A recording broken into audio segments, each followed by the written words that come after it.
Hi there, Smart Drivers. Rick with Smart Drive Test talking to you tonight about post-license driving. For those of you who recently got a license and are embarking on a career as a driver, you are at the highest risk of being involved in a crash. That is the reason for the GLP program, and what the GLP program is designed to do is to mitigate that risk, to reduce the chances of new drivers being involved in crashes, and this is why there are stipulations on that. So it turns out that my video is a little bit bright, so just bear with me for 1 second. I'll just adjust that, turn that down a little bit. There we go. Backlight. Nope. There we go. We'll try that. See if that works out for us. So that's what we're going to talk about tonight. Corey is here. Hi, Corey. Hall Phase is here. Hi there. And other people will soon be tuning in as we get going here. So I'm going to talk a little bit about that. It's been a great week for drivers passing road tests. Lots and lots of people passing road tests. Congratulations to all of the smart drivers who have passed road tests. And I try very hard to get everybody up on the map of success. It's a Google map that I have going for everybody that tells me that they are going to be passing a road test. And if you're just tuning in, as Hall Phase said there, let us know where you're from. I know Blessed is from Hawaii, and I think my kids just got back from Hawaii with their mom, so that's great. Thanks very much, Corey. Anita's here. Paul is here. Hi there. Blessed is from Hawaii, and Anita is here. Yes, slow start. Gurgle is here. Hi there. So if you have any questions about road test, how to pass a road test, that's what we do here as well during the live feeds on Sunday night at 6 p.m. Benny is here, so we answer any questions that you have about passing a road test for any class of license, because that's what Smart Drive Test does.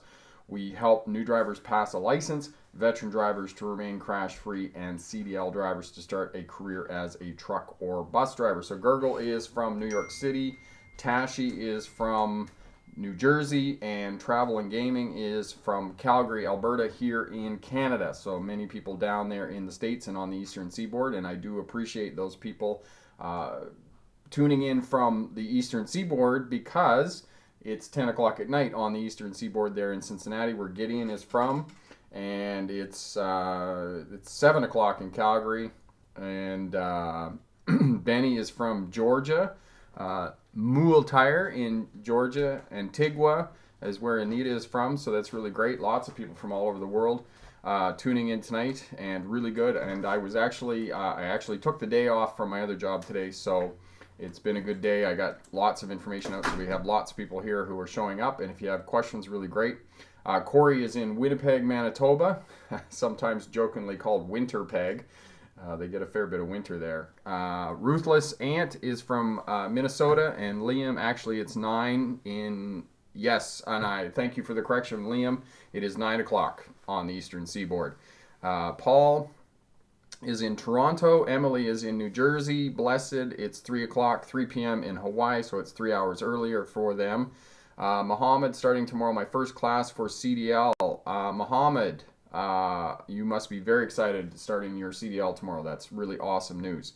And basic Joomla tutorials, if you need a website done, Tim, my really good friend Tim, who does the work on my website at Smart Drive Test, and another website that we just got up was Ram Properties, which is another business enterprise I'm involved in, been helping me with that. And as well, Rick August PhD, which is my consulting website, which I need to do a lot of work on.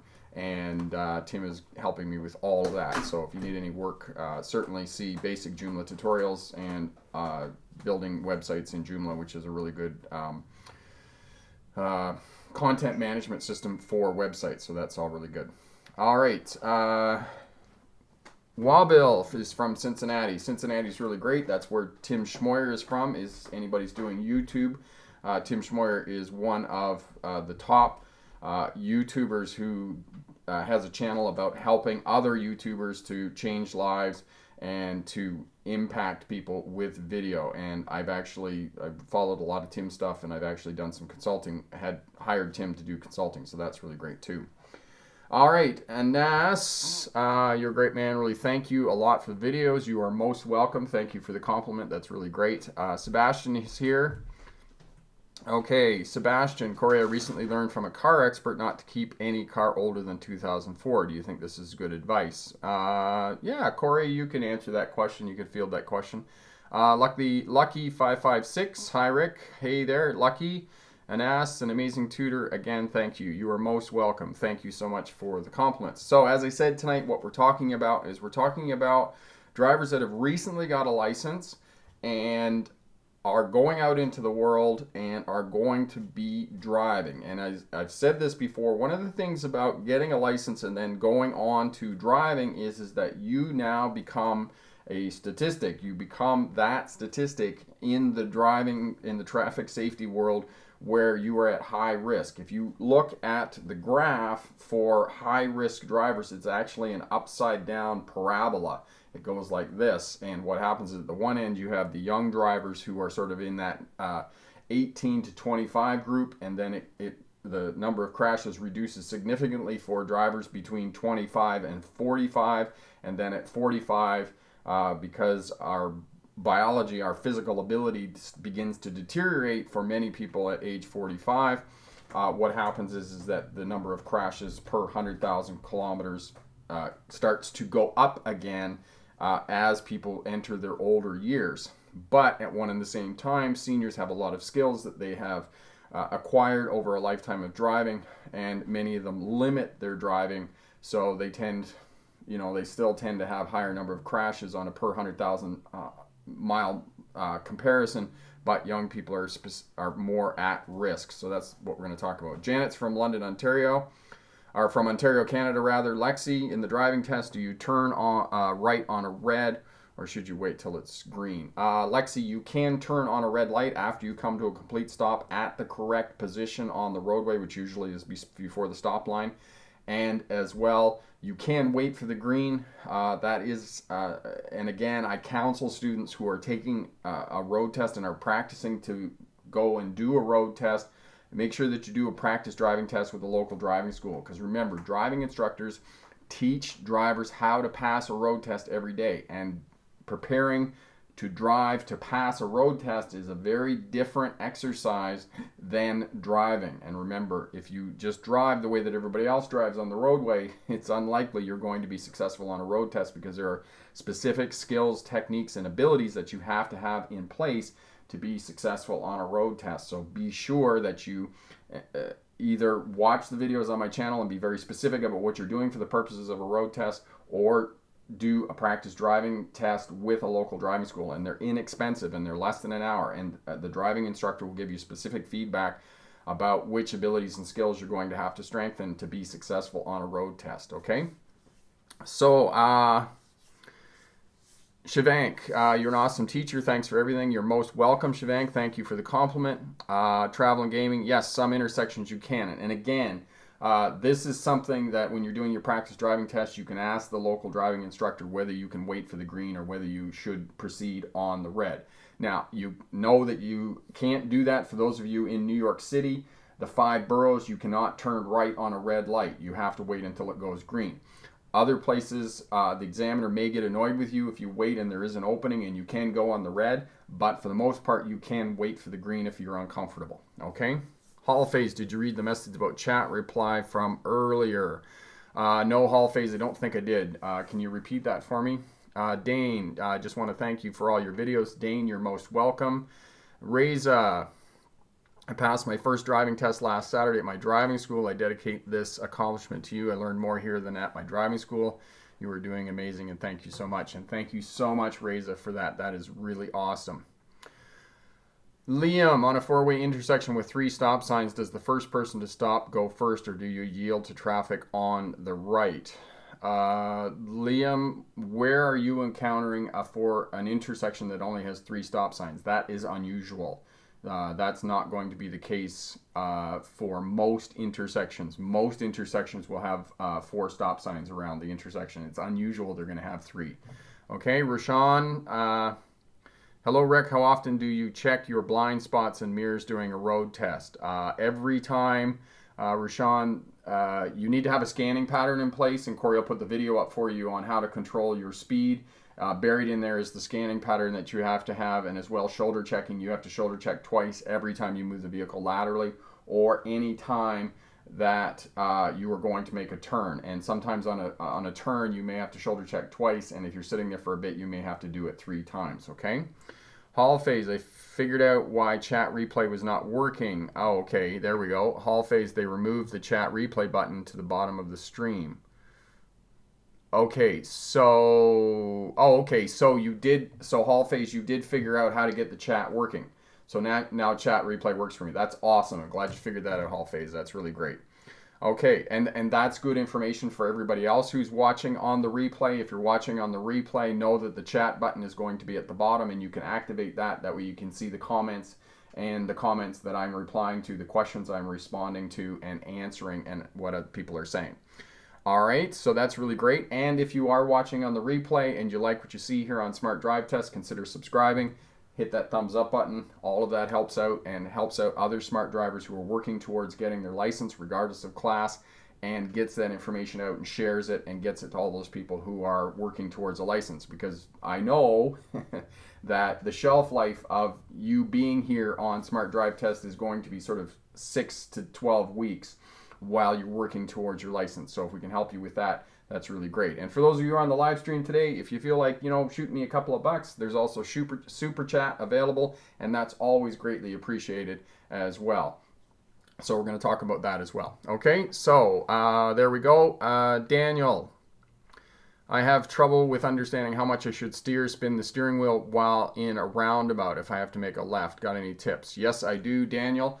What you want to do for working on a roundabout and mastering the primary controls of the vehicle, and Corey will get this video up for you. It's on Learn to Drive, and it's go out and get some of those 36-inch, 1 meter tall pylons, and go to a parking lot and work with those in, just going forward with the throttle, driving around, and those types of things, because you need a little bit more work on the fundamentals of steering, the fundamentals of working the steering with the throttle, and working the primary controls together. All of that will help you out and improve your overall driving. And I stress this to all smart drivers who are watching now or on the replay, that the fundamentals of driving, working in a parking lot, doing the slow speed maneuvers, doing the parking maneuvers that you need to do for practicing a road test, yes, they're mundane, they're not sexy, and they're not very exciting. However, those maneuvers will improve your overall driving. So know that for purposes of practicing for a road test, or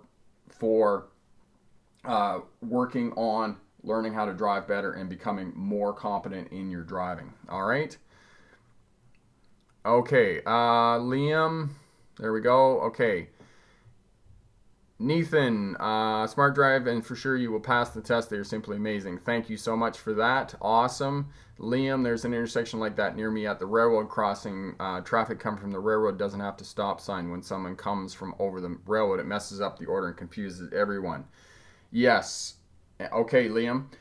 Can you send me the address on that at rick@smartdrivetest.com, and I'll have a look at that, and I'll give you a little bit more information in an email. And then what I'll do, Liam, is I'll post it on the community tab, and then that way everybody will get that information too, because that's really good information that I can give you. So just shoot me that address on Google Maps there. Okay, Dane, it's so nice to drive here in Dubai. Thanks to you, Sir Rick. Awesome teaching in driving. You are most welcome, Dane, and that's awesome that you're in Dubai. I really appreciate that. That's great. Okay, Hall phase, I think they moved the chat replay for mobile. Not sure about the computer. Yes, they probably did, Hall phase. There was a reason that they did that, and that's probably what it is. Roshan, are there any videos on lane change? Yes, we have a playlist, Roshan, on lane changes, and Corey will get that up for you. Lexi, when you switch to your right lane, you check all mirrors, but do you turn your head all the way so you can see through your back window blind spot? Lexi, no, you do not look through the back window. When you shoulder check, you simply turn your head 90 degrees in the direction that you were going to be moving the vehicle laterally or turning. It's just 90 degrees. Because in healthy adults, we have 180 degrees of peripheral vision. So therefore, and our peripheral vision is attracted to light and movement. Therefore, if you turn your head 90 degrees, your peripheral vision is going to be seeing whatever is in the back window of the vehicle, and it's going to pick up any light or movement. So if there's road users there, or other action going on the roadway, your peripheral vision is going to pick that up, and then it's going to draw in your central focus, which is the part of what we see in our vision that is actually in focus. Okay? And asks, do you think driving anxiety decreases over time by driving daily, or does it stay with you forever? And asks, it does abate, and it does reduce over time as you drive more and more. The more exposure we have to driving or any activity that causes us fear and anxiety, it's going to reduce as our skills increase. It's still going to be there, but we're going to be able to manage that fear with driving. It's the same thing when I drive a tractor trailer unit in an urban area. There's a lot of anxiety with driving a tractor trailer in an urban area because tractor trailers are big and cities are not designed for tractor trailers. A tractor trailer, a road tractor with a bunk on it, is 75 feet long. You've got a 53-foot trailer with a big truck. I still get anxious when I drive these vehicles in urban areas. I get anxious when I'm looking for an address. I get anxious when I'm trying to back the truck into a loading dock because this is all new. But I have enough practice and skills and habits and techniques in place that it's not as bad as it once was. And as long as you have a little bit of fear, as long as you have a little bit of anxiety, I think it's going to keep you sharp as a driver, and it's going to reduce the risk of you being involved because you're still maintaining you're putting in place all of those skills and abilities that are going to mitigate the risks. So yes, it is going to abate over time, but at one and the same time, I think it's good that you do have that because you're still aware that there is some risk. I think when you become complacent in driving, I think that's when it's dangerous for drivers. Okay, King, Rick, I'm a new driver and for some reason I am driving weird when I don't wear socks with my shoes, also when not wearing shoes. Okay, King, I would suggest that you wear shoes, and I would specifically suggest that you wear running shoes or trainers. Those are going to give you the best contact with the pedals, so do that. And again, as well, King, I would suggest that you look at the video on learning how to drive that Corey will put up here and look at the exercises on that with the 36-inch, 1 meter tall pylons. Go out to the parking lot and work with those, and that'll help you to it'll improve your overall driving by doing those low speed maneuvers and revisiting the fundamentals of driving and working with the primary controls of the vehicle in combination. JFSA 380, just last week a Swift truck got stuck in a side road of a town. Stopped her before she got completely stuck, but took PD and I coaching her to get her out. When in doubt, stop and ask. Yes, and that is exactly true, JFSA, and that's good for anybody, especially people. We're getting into the end of summer here, and lots of people are out with their recreational vehicles and those types of things. Larger vehicles, if you are in any doubt about overhead obstructions, fuel stations, bridges, overpasses, those types of things, get out and stop and look and ask local people. Google Maps and navigation units and GPS units and all those things are really good, but when it comes to getting to an underpass and overpass, sometimes it's just better to get out and look instead of taking the top off the vehicle and making it into a convertible. Okay, travel and gaming. Top tip for everyone. Driving, stay calm, and as long as you don't get nervous, you'll do just fine. Yes, and travel and gaming, that's really good. And the other thing is to work on your breathing. As long as you can continue to breathe, that's going to help you to calm down when you're driving. All right, so we're going to talk a little bit about JFSA 380. Yes, it was probably her first day after training, and that's what we're talking about tonight. Is we're talking about new drivers getting a license and being at a higher risk of being in a crash, because unfortunately a lot of learning how to drive is experiential. You have to actually go out and do it and make mistakes, and when you make mistakes, that's when you're going to become a better driver. So the GLP program, we're talking mostly about passenger vehicles, but this also relates to CDL drivers, commercial drivers driving buses and trucks and those types of things, as JFSA 380 pointed out. It was a new first day for this new driver who just got a license, and they're kind of left on their own, and overhead obstructions and those types of things, and it's just not something that's really emphasized as much as it should be in driving schools. It's one of the failings of driving schools. The other failing of driving schools is they do not teach you how to navigate. And here you are with a new license, and you've been driving around with your parents for most of your life, and your parents know how to get to the doctors. Your parents know how to get to the mall. you get in the vehicle, and unless you've really been paying attention, you don't know how to get to the doctor's office. You don't actually know how to drive there because you've been sitting in the back seat watching your parents do it their whole life. So navigation and route planning is one of the failings of our driver education system. We simply do not teach drivers that. And when I was working at the driving school, one of the things after new drivers got their license, we used to take them out for a road trip here, and they called it a mountain trip, but it was more like a road trip. And one of the things that I used to make new drivers do was I would give them an address. We had a school in Kamloops, and I would just give them the address, and they had to figure out how to get there in the big truck. You know, I was there as a safety net, but it was one of the things that I was teaching them. And I truly believe that this is one of the reasons that new drivers are distracted, is because they don't know how to navigate, and now they're going to navigate and they're going to try and drive the vehicle at one and the same time. And often it leads to unpredictable actions when they're driving, and therefore they get into trouble. So this is one of the things that I try and look at and help new drivers out with. Well, anyway, what happened with this one student is they were calling the other driving school, and the driving school is, well, aren't you with your driving instructor? And he's like, I am, but I'm calling for directions. And the rest of them sort of figured out that this was what I was doing, and that it was helping out the students because they were getting directions from the driving school to actually get there. Yes, they were using GPS and those types of things, but if you're in doubt in terms of how you get there, sometimes it's better just to pick up the phone and call the destination where you want to get to and ask them how to get into wherever you need to get into, especially if you're driving a large commercial vehicle or a larger unit. Then that's going to help you out. Roshan, when doing a lane change, do you signal first, then check the blind spot, or the other way around? Mirror signal, shoulder check, Roshan. So you want to check the center mirror, make sure there's nobody behind you, signal, and then check your wing mirror and shoulder check. So it's mirror signal, shoulder check. And Corey will get the video up for you on that about scanning and looking at those videos in that playlist. Okay, Blessed, what do you do when driving and your brakes is not working? What do you do in that situation? Blessed, in that situation, if the brake pedal doesn't work, use the handbrake or the parking brake, because now your parking brake becomes an emergency brake, and you can get the vehicle to stop in that manner. Okay, travel and gaming.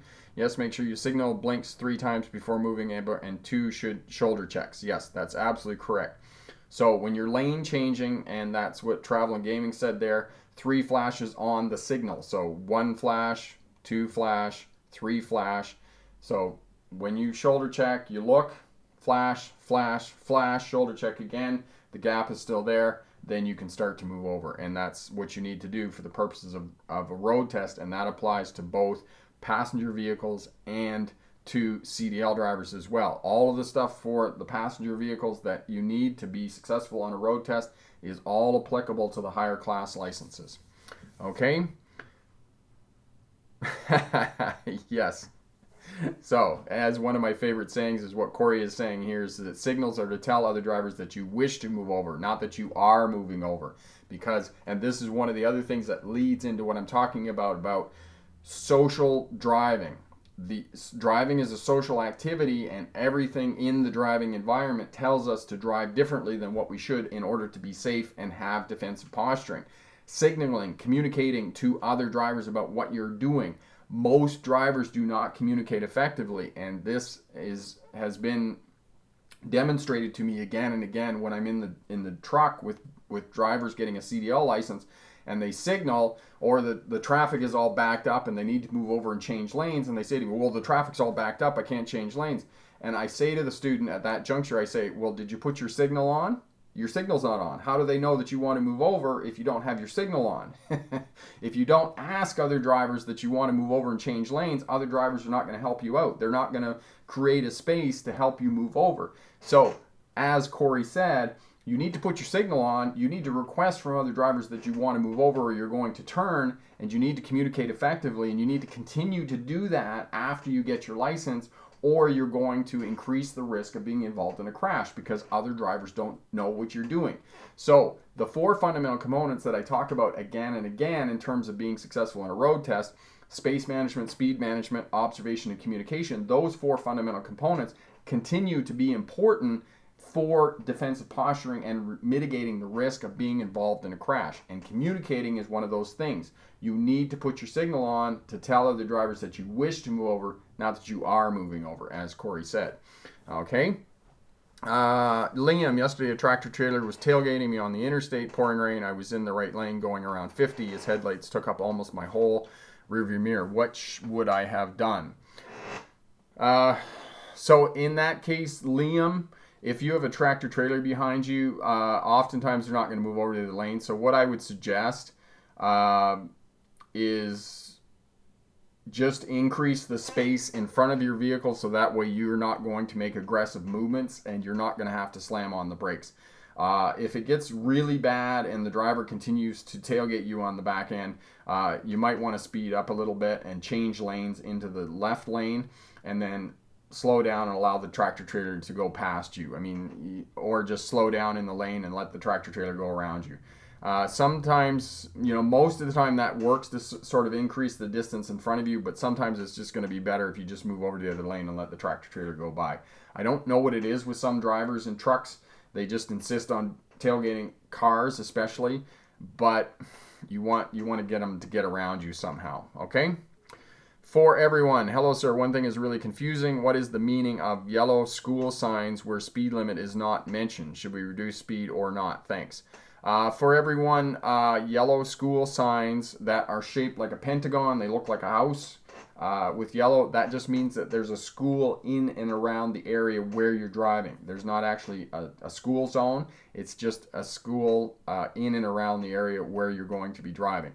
And Corey, I'll get the video up here for you that have explained the 5 different school signs that you can encounter in and around where you're driving. And for everyone, just remind me, are you going for a road test here soon? And where are you going for a road test? And what I might suggest is that you practice in and around the licensing center where you're going to be taking your test. Don't actually go into the licensing center, but that'll help you to figure out whether there's a school area and a school zone in and around where you're going to be taking your test. Okay? So we talked about navigation, we talked about communication, observation, and this is a really good one today. I had a smart driver ask me a question, and she was arguing with her brother-in-law about being in the left-hand turning lane, and he was saying that she doesn't have to shoulder check to the left after being in the left-hand turning lane, and this is not correct. You should form the habit that every time you're going to turn the vehicle, every time you're going to move the vehicle laterally, you shoulder check, because observation is incredibly important to reducing the risk of being involved in a crash.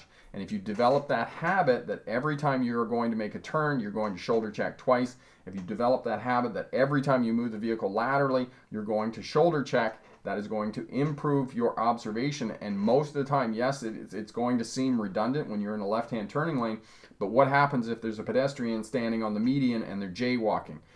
Now that you've shoulder checked, now you have a bead on that person. You're putting in place skills and techniques to protect yourself, because now you're covering the brake, you're preparing that you could stop the vehicle if something happened, and you're going to reduce your reaction time, because now there's a pedestrian who may or may not be, a transient in your town and it's just standing there with a sign or something, and they trip and they fall in front of your vehicle.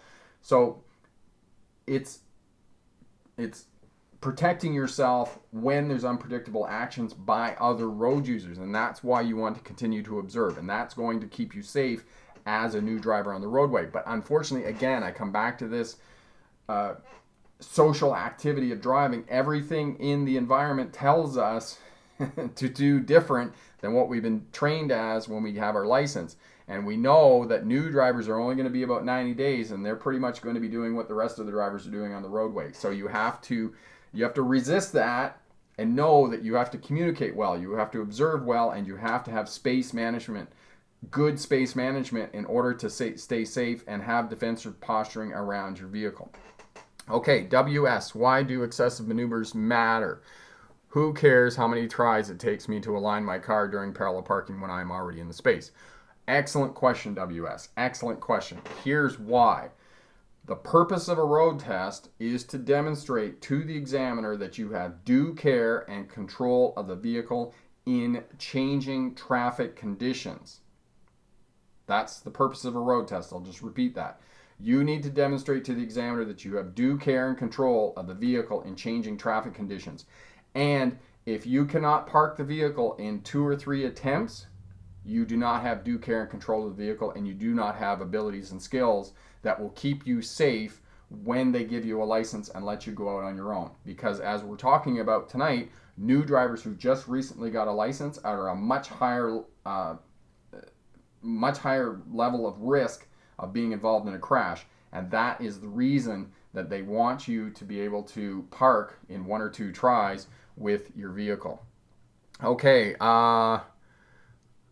Luke, tips for staying in the center of the lane. I tend to drive to the right. I do look down the road, but sometimes when I'm not looking at the road, looking at the mirror speed, I go a little bit right. Okay, so what's happening, Luke, is you're spending too much time. You're looking in the mirror.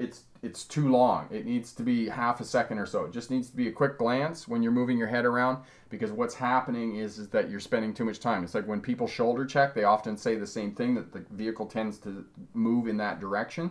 So basically all you need to do is just a quick head check, okay? Because what happens when the vehicle moves, people are going head check like this. It's too slow. You just need to speed up your checks a little bit quicker, and that should help you out, okay? And as well, make sure you're following lots of traffic. You're looking at landmarks while you're driving, and that will help you to keep the vehicle centered in the laneway. And as well, you probably already saw the video on staying centered in the lane, and that'll help you out.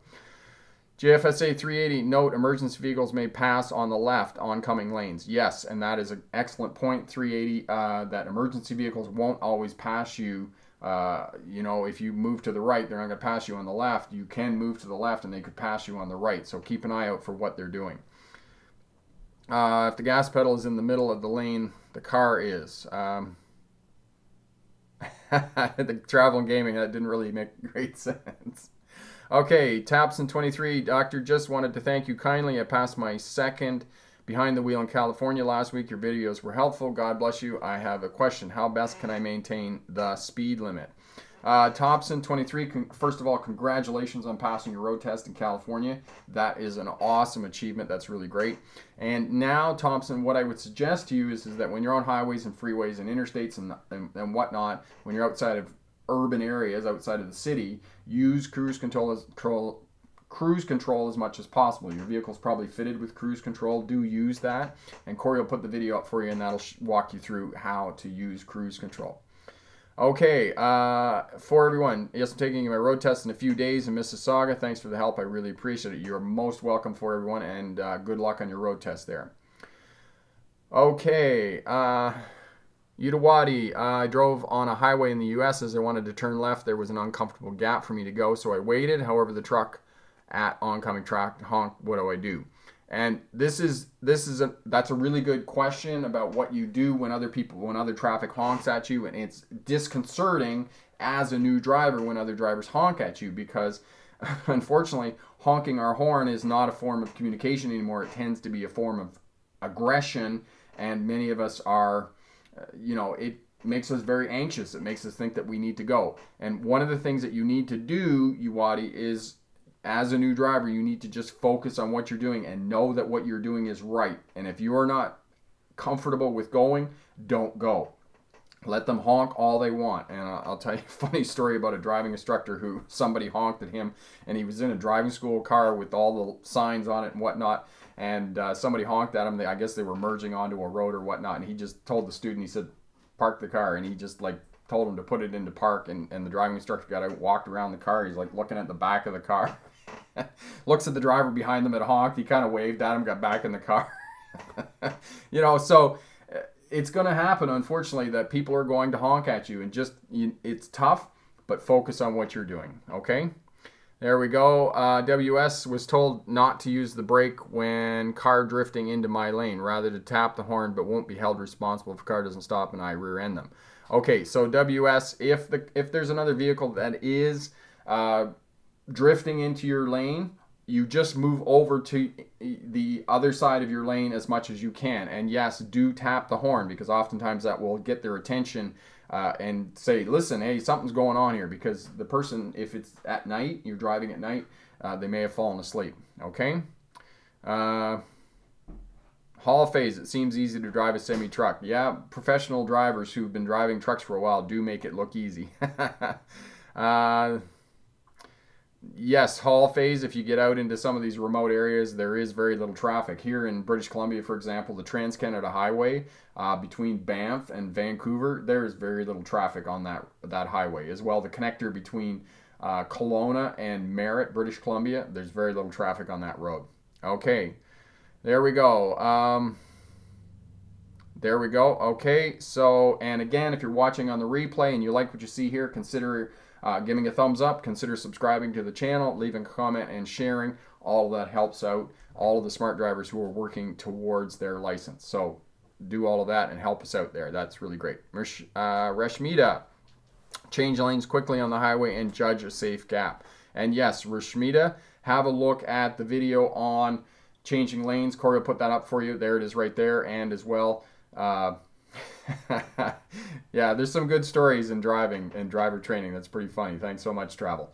As well, have a look at the video on merging mania. That's another good video as well for changing lanes and whatnot.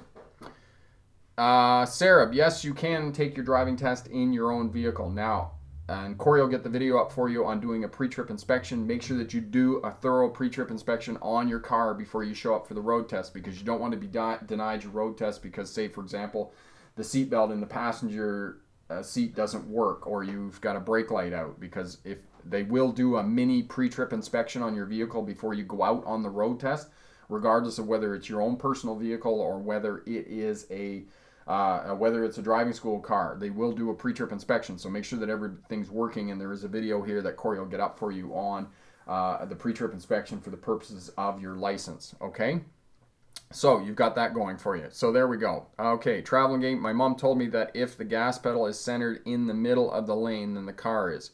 Okay, that probably works, Travel. I hadn't thought about that before, so no, that's another good technique. So anything that we can do to sort of help us out in getting the vehicle centered, that's going to help you out. That may vary a little bit depending on the make and model of the vehicle, but I think for most small and mid-sized vehicles, that's going to work for you. Okay, excellent. Michael, what happens when the vehicle you want to use has a backup camera on the road test?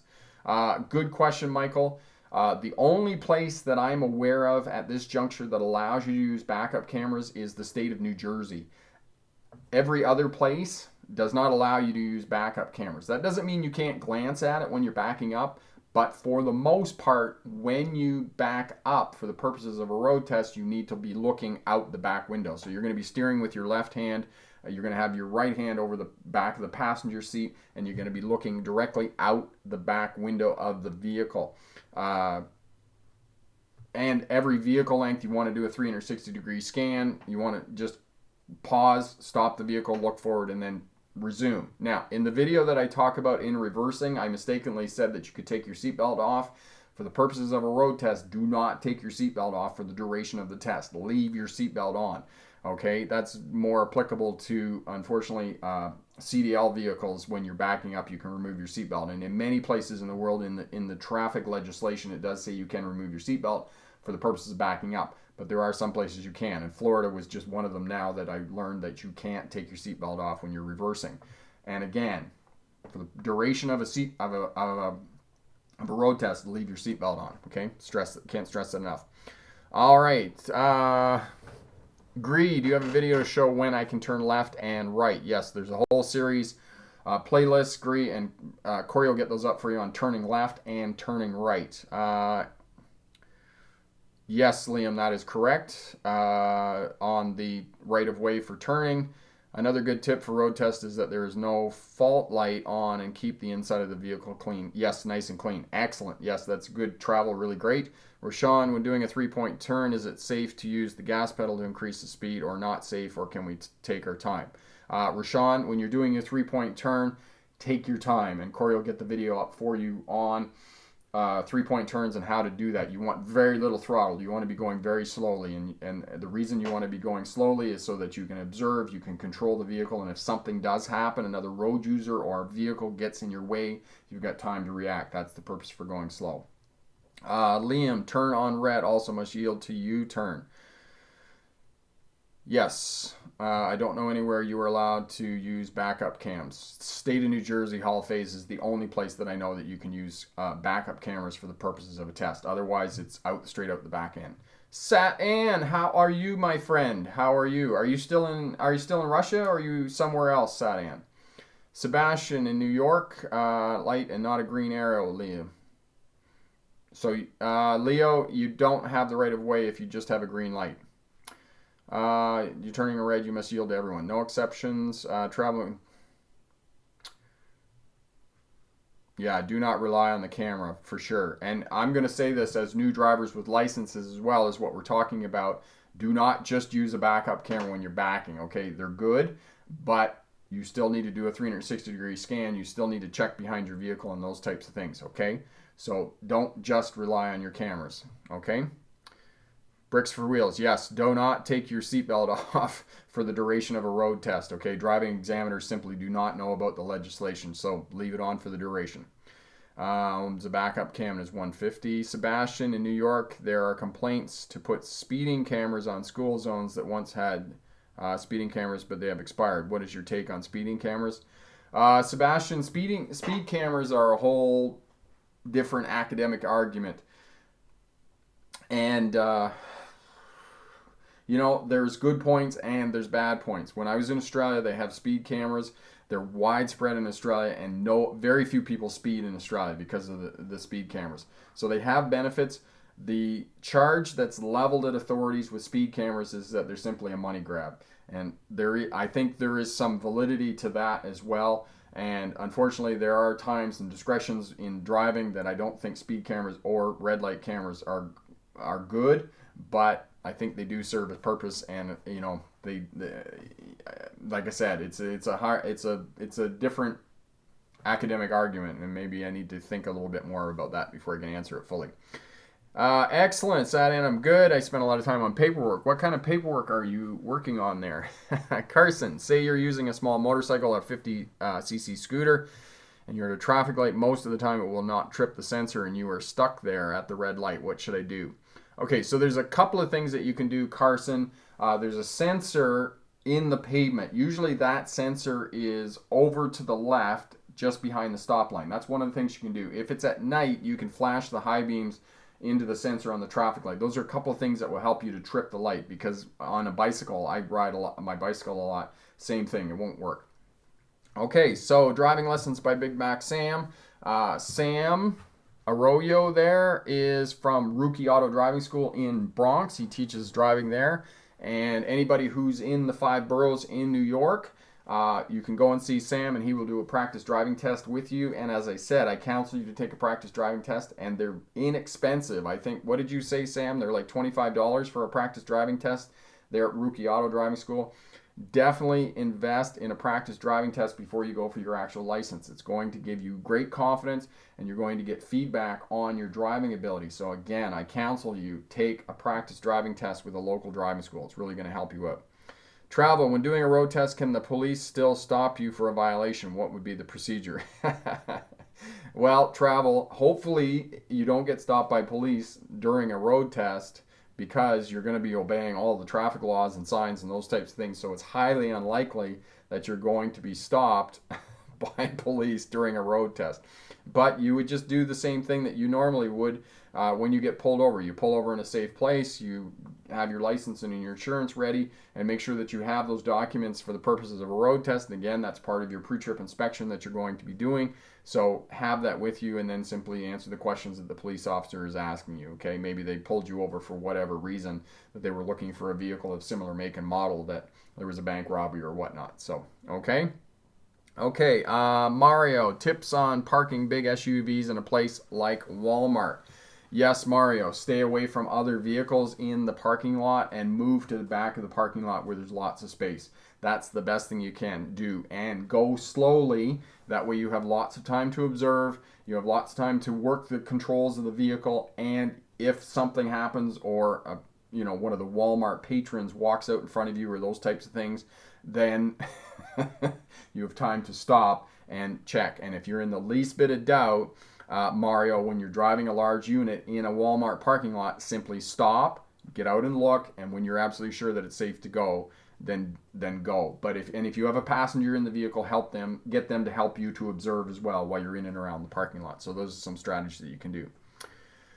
I rented a trailer in a CDL category. It takes a very long time. There you go. Okay, so that's really great, Sadan. I'm awesome. Okay, Liam, there are only a few hundred cameras only in school zones. You only got a ticket for over 35 or 20 or, yeah. Okay, so Liam, yeah, I would definitely be on board with speed cameras in school zones because unfortunately I think there's a lot of people who are unfortunately not doing that. Okay, passing exams, awesome. So you're working hard.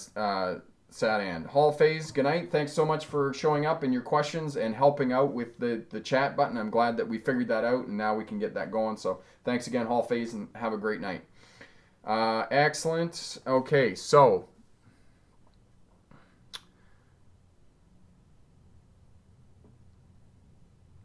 all right. Okay, so $20 for a practice driving test with Rookie Auto Driving School there in the Bronx. I mean, $20 is a steal in my mind. Because I know most driving schools here in Canada are going to charge you an hour, and it's probably going to be $100, $120. So yeah, there we go. There we go. So Sam, you can weigh in on the conversation we're having about speed cameras in school zones. So yeah, that's all going to work out as well. So there we go. There we go. So Sam thinks that they definitely make drivers slow down.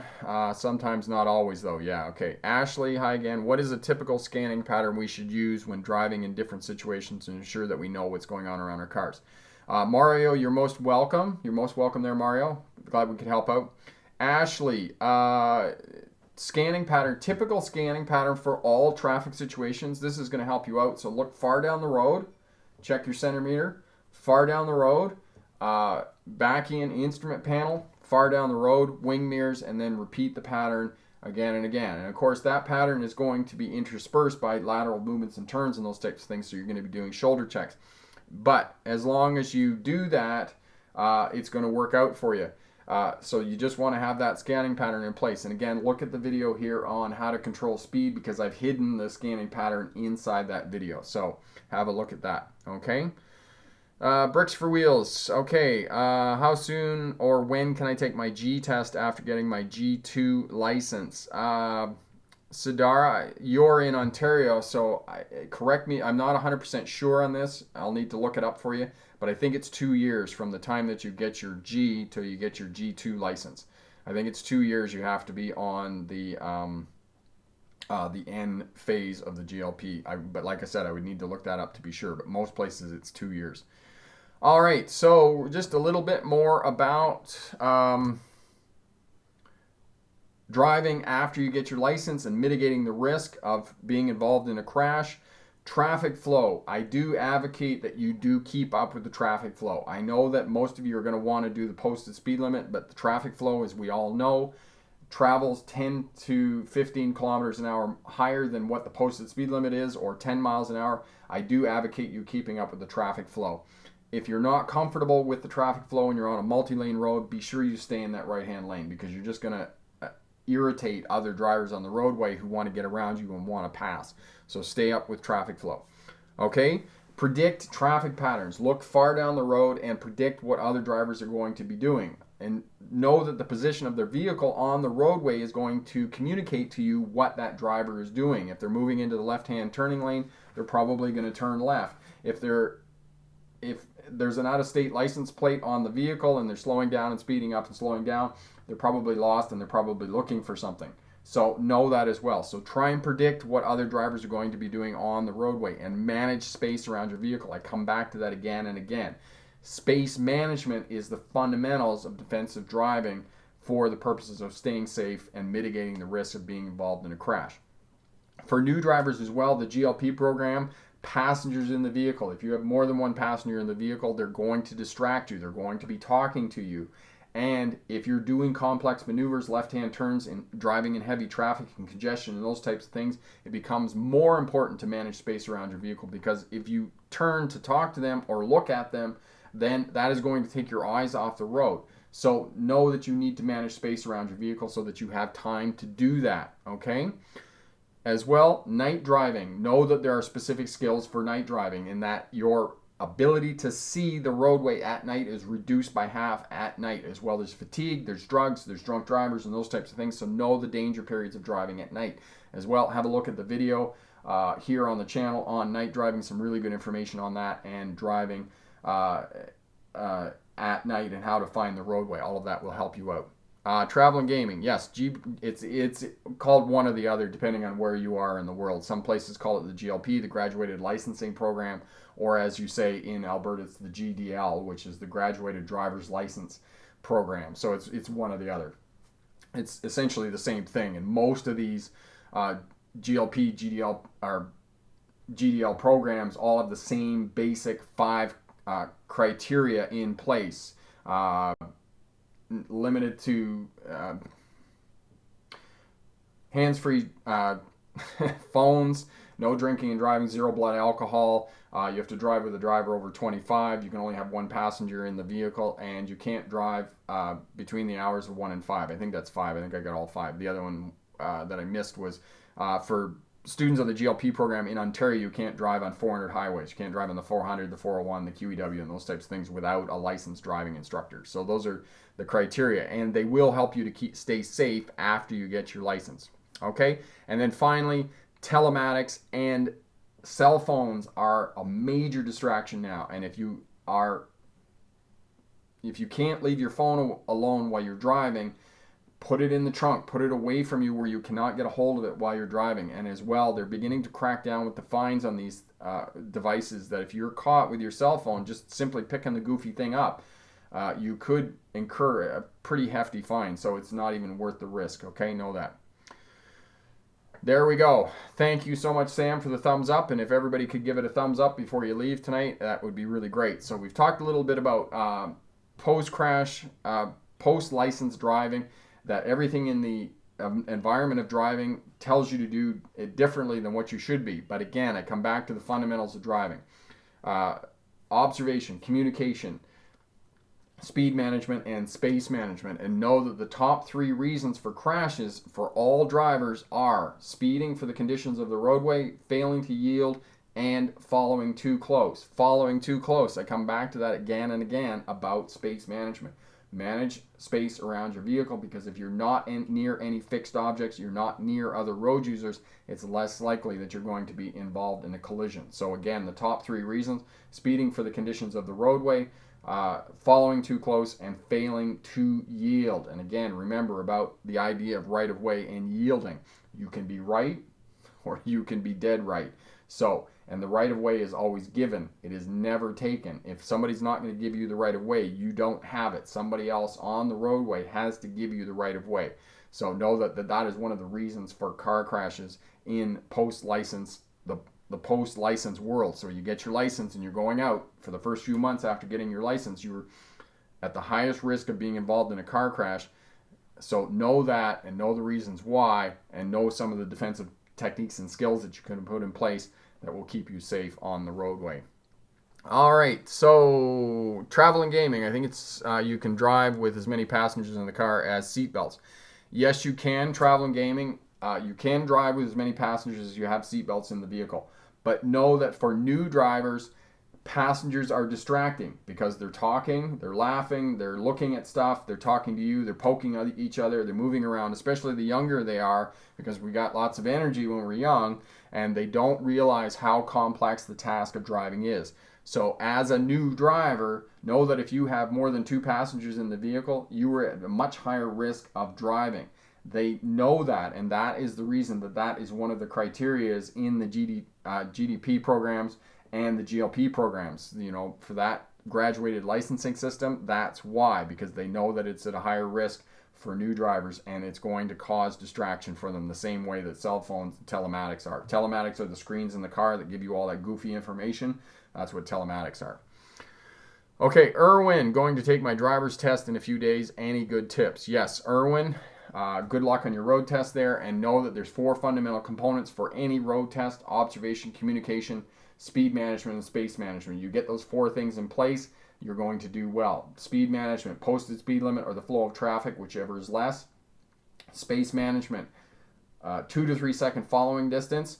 Stop at the correct stopping position at intersections, before the stop line, before the crosswalk, where the two roads meet, if neither there's a crosswalk or a sidewalk, okay? Space management, stop in traffic so you can see the tires making clear contact with the pavement in front of you. Observation, make sure that you observe. You have a scanning pattern in place. You do a 360-degree scan before you do a slow speed maneuver that are required for the purposes of a road test. And as well, that you're shoulder checking twice every time you turn or move the vehicle laterally. And then communicate. You communicate with other road users via your signals, your lights, your horn, hand gestures, appropriate hand gestures. Don't tell other drivers they're number one. And position of your vehicle on the roadway is going to communicate to other drivers what you're doing for the purposes of road test. So those are the 4 fundamental components that you need to have in place for a road test, Irwin. Observation, communication, speed management, and space management. And have a look as well. Corey will put the videos up here for you on final day's preparation for your road test. Okay? Yes, travel, leave your cell phone at home. That's also a good one. Separate category of trucks and trailers. Do you have them in one category? Sadan, we do have them in one category here in Canada. You can drive all the tractor trailers, but I know Australia has separate categories that, for example, if you're going to drive an articulated unit, you need 1 license. If you're going to drive trains, more than 2 trailers, you need to get another license. And we really should have that in Canada here too, because we have a lot of 2-trailer trucks, and you really should have another class of license. Okay? Maji, post-road test, I realize the road rage is a frequent thing that I face. What should I better handle driving who is driving aggressively? And again, Maji, if somebody is driving aggressively, simply stay away from them. Okay? Manage your space, make a turn, get away from that person. Do whatever you can to not be within the proximity of that person to try and reduce the amount of road rage. All right. Yeah, ignore aggressive drivers, let them pass, you get out of the way. Yes, all good. Jacob, thanks for your driving tips. I'm going to do my G driving test in London in December. That's awesome. London is my hometown. I went to Western. I'm an alumni of Western, love Western, and as well taught there at Ontario Truck Driving School, so been there is good. Yes, and when it comes right down to exactly what travel is saying there, if people are being aggressive and there's road rage and they're simply not letting up, simply call the police. Okay, learner's permit in 3 months. Any tips, Elijah? Elijah, have a look. Just back the video up on the replay here. What are we at here? We're at 56 minutes, so back it up to about 53, and I explained all that. So it's basically the 4 fundamental components of a road test. Observation, communication, speed management, and space management are what you need to have in place for the purposes of a road test. Okay. Uduwadi, thank you so much. What does flashing high beams 1 at a time mean in North America? It means she wants me to stop or go. Yes, it's kind of an aggressive techniques when people are flashing their lights at you. Sometimes it means for them to go. But again, focus on what you're doing. If you don't feel safe to go, don't go. Okay, blessed. Much mohalas, Rick, for your help, and your channel really helps. Also, your live stream's even better helpful. Have a blessed week. You as well, blessed. Thank you so much for showing up. All the best there. Elijah, okay, Hall phase. Bye going. Bye Hall phase. I thought you were leaving earlier. Okay, going to be another 3 minutes, 2 minutes travel. We're just wrapping up here, okay? Dorcas, hi there. Excellent for you. Excellent stream. Thank you, everybody, for showing up. Thank you, everybody, for your questions during the test and drive manual after I received my license. Abu, where are you taking your license test? Because I believe you can do that. You can get your license on automatic as long as it's not a CDL license. It is a passenger vehicle license. Yes, you can take it on automatic and then afterwards learn how to drive manual and drive a manual vehicle. Okay, so we're going to wrap up here. Everybody watching on the replay, if you like what you see here, consider subscribing, give it a thumbs up. For all of you who are still here, give it a thumbs up. Be sure to give it a thumbs up if you like what you saw here. All that helps out. And share the video as well. I'll put up the replay here in a couple of hours. It takes YouTube a couple of hours to get the video up. I'll put up the replay and get that going so everybody can have a look at it and share it and help other smart drivers to be safe after they get their license, because there's nothing worse. I had a smart driver a couple of weeks ago, got his license on one day, and the next day was involved in a crash.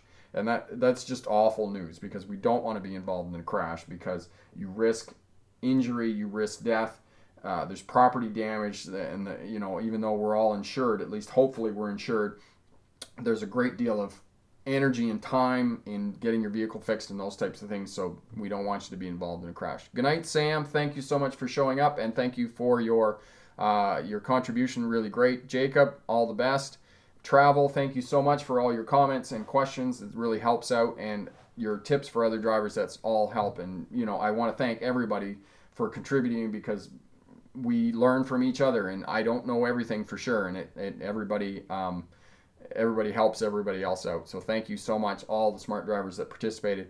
For everybody that's passed the road test in the last week, congratulations on that. We're going to get the 100,000 up and working on that, and I'm hoping to launch that next week, so that's really great. Yes, Abu, you can definitely do that then. You can get your license on automatic and then switch over to a manual transmission for sure. All right, and for those of you coming up for road tests in the next few weeks, good luck on your road test. Have a great night. Thank you again for the awesome live stream. All the best. And remember, pick the best answer, not necessarily the right answer. Have a great night. Bye now.